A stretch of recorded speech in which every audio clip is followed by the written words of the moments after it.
Brought to you by Palvi Agrico. आता शेतीसाठी जे काही लागणार ते घरपोच मिळणार, तेही मोबाईलच्या एका क्लिकवर.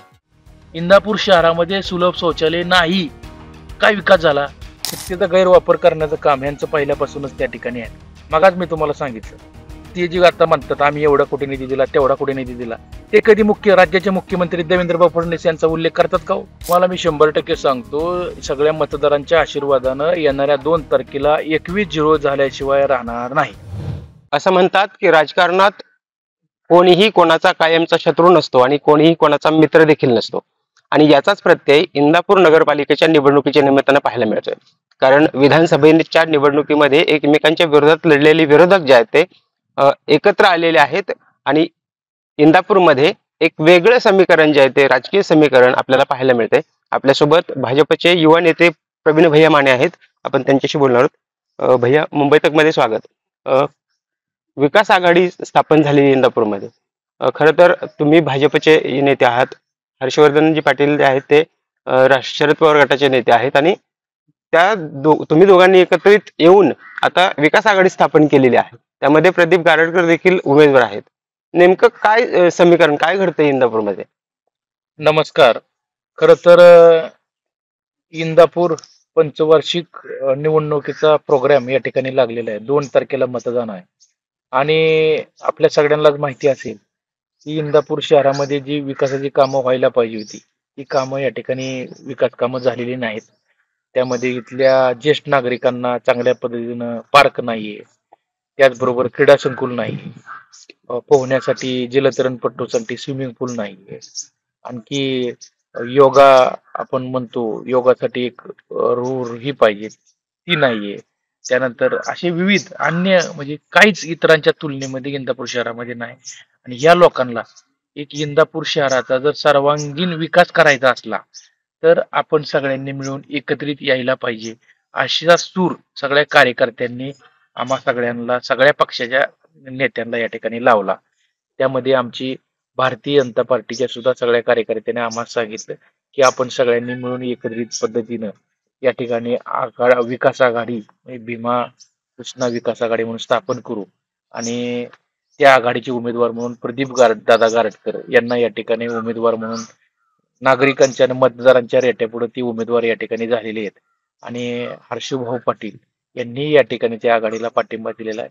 अन्य महादेवजी जानकर साहेब रासपचे त्यांनी या ठिकाणी आघाडीसाठी पाठिंबा दिलेला आहे. या सगळ्याच्या पाठिंब्यामुळं इंदापूर तालुक्याच्या सर्वांगीण विकासासाठी ही आघाडी स्थापन झालेली आहे. खरं तर विकास आघाडी स्थापन झाली, पण ही चर्चा कधीपासून सुरू झाली? कारण जे प्रदीप गारटकर आहेत ते जिल्हाध्यक्ष म्हणून 20 वर्षांपासून राष्ट्रवादीमध्ये काम करत होते. त्यांना सोबत घेऊन जाण्याची भूमिका जी आहे ती ह्याची चर्चा सुरुवात कशी झाली? कसं आहे, एक 4 महिन्यापूर्वीच भारतीय जनता पार्टीमध्ये स्थानिक स्वराज्याचे मतदारांची या ठिकाणी सुरुवात झाली. तेव्हापासून आम्ही भारतीय जनता पार्टीच्या वतीनं इंदापूर शहरात देखील पूर्ण पॅनल या ठिकाणी तयार केला होता, आणि आम्ही पार्टीच्या वतीनं हे इलेक्शन सामोरे जाणार होतो.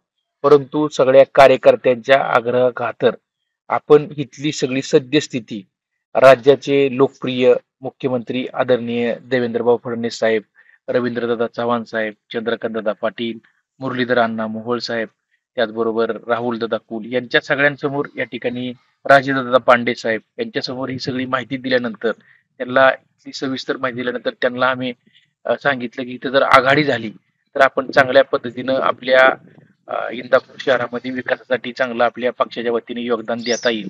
आणि त्यांनी मान्यता या ठिकाणी ही आघाडी निर्माण करण्यात दिली, आणि त्यांनी मान्यता दिल्यामुळं आम्ही 1 महिन्यापूर्वी ही ठिकाणी आघाडी स्थापन झाली, आणि आज आम्ही इलेक्शनला सामोरे जात आहे. भैया, इंदापूरच्या विकासाबाबत आता तुम्ही सांगितलं, जे मंत्री आहेत दत्तात्रय भरणे ते सांगतात की बारामतीप्रमाणे विकास करू इंदापूरचा.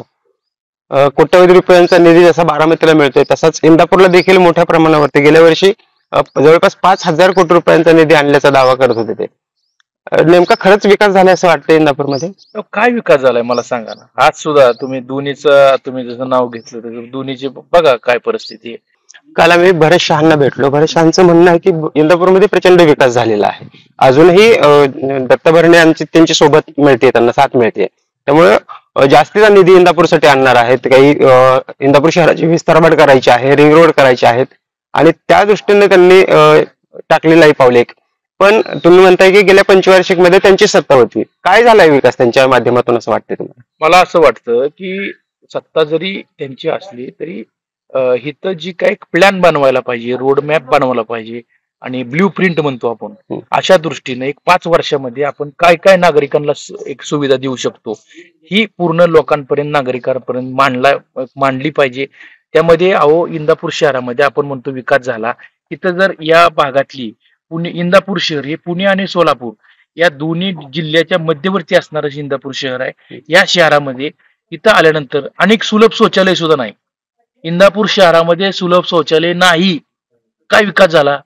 पण तुम्ही आता एकत्र आलेले आहात, हर्षभाऊ आले, तुम्ही एकत्र आलेत, प्रदीप गारटकर वेगळे विचारचे होते ते तुमच्यासोबत आलेत. आता हेच समीकरण जे आहे ते इतर निवडणुकांमध्ये देखील पाहायला मिळणार आहे तर तुम्ही परत आता 6 महिन्यांपूर्वीच्या निवडणुका झाल्या त्यावेळेस एकमेकांच्या विरोधात लढला होतात. आता कसं इंदापूरचं राजकारण कुठल्या दिशेला चाललंय आणि कशा पद्धतीने समीकरण जुळणार आहे? आता आम्ही एकत्र आलो हे काय आमचा वैयक्तिक कुणाचाही स्वार्थ नाही. आदरणीय प्रदीपदा गारटकर असतील, आदरणीय हर्षभाऊ असतील किंवा मी असेल, आम्ही ही इंदापूर शहराच्या विकासासाठी आम्ही या ठिकाणी एकत्र आलेलो आहे. त्यामध्ये कोणाचाही वैयक्तिक काहीही स्वार्थ नाही आणि कार्यकर्त्यांना एक चांगल्या पद्धतीने न्याय देण्यासाठी आम्ही एकत्रित आलेलो आहे. प्लस तुम्ही जे आज मला सांगितलं की स्थानिक स्वराज्य मतदार जे आता इलेक्शन आहेत त्यामध्ये आता पहिल्यांदा नगरपालिकेचं इलेक्शन होत आहे, याच्यानंतरची जी पुढची इलेक्शन आहे या बाबतीत काय निर्णय घ्यायचा हे आमचे वरिष्ठ नेते या निर्णय घेतील.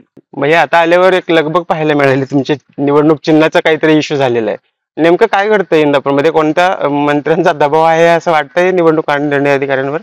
नाही असं काय नाही. आता काय सत्तेचा गैरवापर करण्याचं काम ह्यांचं पहिल्यापासूनच त्या ठिकाणी आहे. मगाच मी तुम्हाला सांगितलं ते जे आता म्हणतात आम्ही एवढा कुठे निधी दिला, तेवढा कुठे निधी दिला, ते कधी राज्याचे मुख्यमंत्री देवेंद्रभाऊ फडणवीस यांचा उल्लेख करतात का हो? तुम्ही बघा कालपूच भाषण बघा, परवाचं भाषण बघा. ज्यांनी दिलंय त्यांचं नाव घ्या. आमचं काय म्हणणं नाहीये. ज्यांनी विकास कामासाठी इथं मदत केली त्यांचं नाव तुम्ही घ्या. बरं देणारे ती आहेत, बरोबर आहे का नाही? ज्यांनी दिलं त्यांचं कौतुक करायला अडचण काय, प्रॉब्लेम काय? किती विश्वास आहे तुम्हाला कृष्णा भीमा आघाडी? कारण तुम्ही आता हर्षभाऊ आहे, तुम्ही आहे, प्रदीप गारटकर, त्यांची एकत्रित ताकद जी आहे ती इंदापूरमध्ये पाहायला मिळते. किती विश्वास आहे? मतदार किती संधी देतील किंवा किती उमेदवार आपले विजयी होतील असं वाटतं? तुम्हाला मी 100% सांगतो, सगळ्या मतदारांच्या आशीर्वादानं येणाऱ्या 2 तारखेला 21-0 झाल्याशिवाय राहणार नाही. 21-0 होणार मतदारांच्या आशीर्वादानं, हा मला ठाम विश्वास आहे. खूप खूप धन्यवाद. हे होते प्रवीण भैया माने. त्यांनी सांगितलेलं आहे की जे मतदार आहे त्यांचा विश्वास कृष्णा भीमा विकास आघाडीवरती आहे आणि त्यामुळं येत्या निवडणुकीमध्ये 3 डिसेंबरला जो निकाल लागेल तो 21-0 असा असेल. कॅमेरामॅन तेजस, मी वसंत मोरे, मुंबई तक, इंदापूर.